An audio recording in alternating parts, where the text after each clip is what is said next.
Okay, we have the second video. Looks like it starts right away. Okay, here we go. Hi, I'm Jimmy. I'm one of the physical therapists that may be working with you while you're here having your joint replacement surgery. Physical therapy is essential to a good surgical outcome. Your physician knows how important therapy is and wants you to participate with every session. The therapy really does help. If you feel that you are unable to participate, your physician would like to be notified. It is very important to get moving after surgery, any surgery. It decreases the risk of blood clots, post-op pneumonia. It helps you prevent from getting weak and deconditioned. It also assists your body in overcoming the effects of anesthesia. And of course, it gets that new joint moving. Now, we usually show up the day after surgery, but in some instances, we do show up the same day of surgery.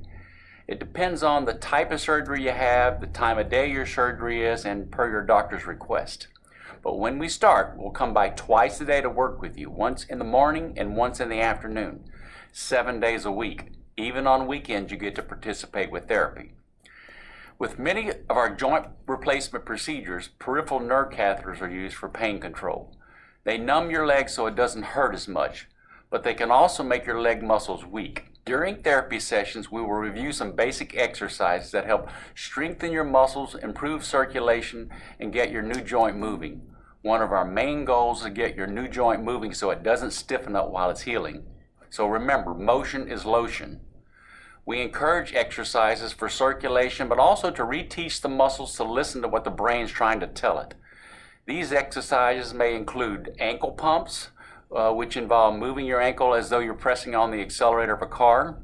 Isometric exercises such as quad sets, hamstring sets, and gluteal sets are also usually included in your therapy session. These exercises involve tightening a specific muscle group and holding it for a count of 3, and then relaxing them, and then repeating that. Now, as the numbness from your peripheral nerve catheter wears off, you may progress to strengthening exercises. Your physical therapist will help you as you need it.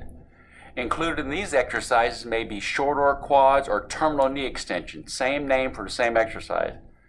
Straight leg raises, hip bending and hip straightening, or heel slides, to name a few. The primary focus for the total knee rehab is for you to get as much bend in your knee as quickly as possible.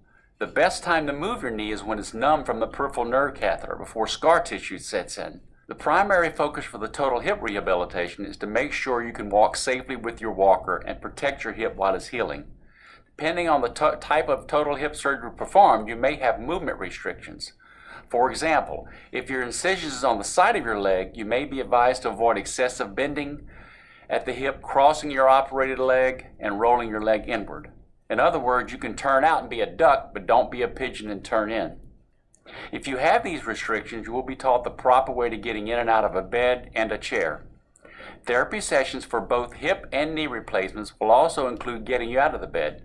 To start, we like to sit you and dangle you to the side of the bed for a while to see how you feel. If all goes well, we continue with standing and teaching you how to use a walker.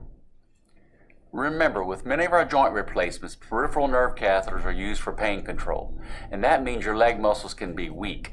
So because of this weakness and as a safety measure, we may put you in a walking harness at first. Your physical therapist will assess the need for this safety harness during therapy as you regain more control of your leg muscles.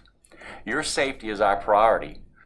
Please never try to get out of bed alone or even with a family member helping. The chances of falling and injuring your new joint aren't worth the risk, so call, don't fall.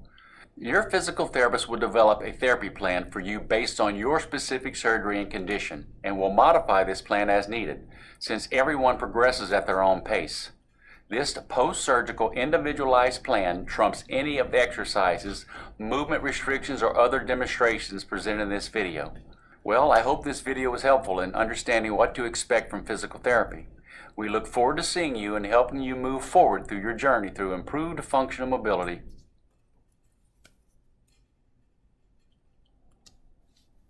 All right, it's the end of the second one.